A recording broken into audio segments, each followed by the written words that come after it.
Case എടുക്കണം. അതായത് ഇവർക്കെതിരെയൊക്കെ ഇങ്ങനെയുള്ളവർക്കെതിരെ ഈ പറഞ്ഞ പോലെ എന്തെങ്കിലും കാണിച്ച് എവിടെയെങ്കിലും എത്താന്നുള്ളത് പാവപ്പെട്ട ഏതെങ്കിലും അയ്യോബാവയുടെ തലയിലേക്ക് ഇതേപോലെ ഇട്ട് അദ്ദേഹത്തിന്റെ കുടുംബത്തിന്റെ മുന്നിലും നാട്ടുകാരുടെ മുന്നിലും എഴുത്തുകാരുടെ മുന്നിലും എല്ലാവരും മുന്നിലും നാണം കെടുത്താൻ വേണ്ടി ഇങ്ങനെ പടച്ചിറങ്ങുന്നവർക്കെതിരെയായിട്ട് അതിന് കേസ് എടുക്കണം. അപ്പോൾ ഇത് ഏകദേശം നിൽക്കും, പതിയായിട്ട് സ്റ്റോപ്പ്.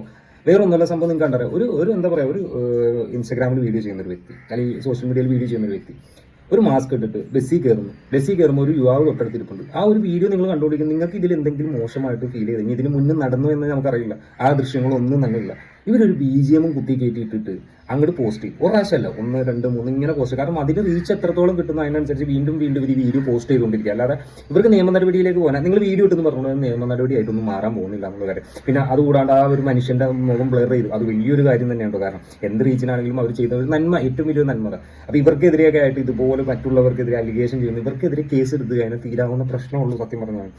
ഇതുപോലെ എന്ത് കോപ്രായം കാണിച്ചിട്ട് എന്ത് തറവേലയും കാണിച്ചിട്ട് ഇങ്ങനെ ചെയ്യാന്നുള്ളവർക്കെതിരെയാണ് ആദ്യം കേസ് എടുക്കുന്നത്. അപ്പോൾ ഇത് സ്റ്റോപ്പ്. ഇതുപോലെ ഒരുപാട് പേരുണ്ട്. രാവിലെ കുളിച്ചൊരുങ്ങുക, മാസ്ക് ഇടുക, ബസ്സിൽ കയറുക, കിട്ടണ ബസ്സിൽ കയറുക, തൊട്ടടുത്ത് ആണാണെങ്കിൽ അവരുടെ കൂടെ പോയിരിക്കുക, അല്ലെങ്കിൽ ഇനി ആണ് ഇരിക്കും എന്നുള്ള സാധ്യതയുള്ളവർക്ക് പോയിരുന്നു അവർ വന്നിരിക്കുമ്പോൾ ക്യാമറ പൊക്കി പിടിക്കുക. അത് വയ്യോ പാവം പുള്ളി അറിഞ്ഞിട്ടും കൂടി ഇങ്ങനെ ഒരു സംഭവം ഇനി കണ്ടിട്ടുണ്ടോ ഇല്ലെന്നും കൂടി അറിയാൻ പാടില്ല. എന്താ അവസ്ഥയും.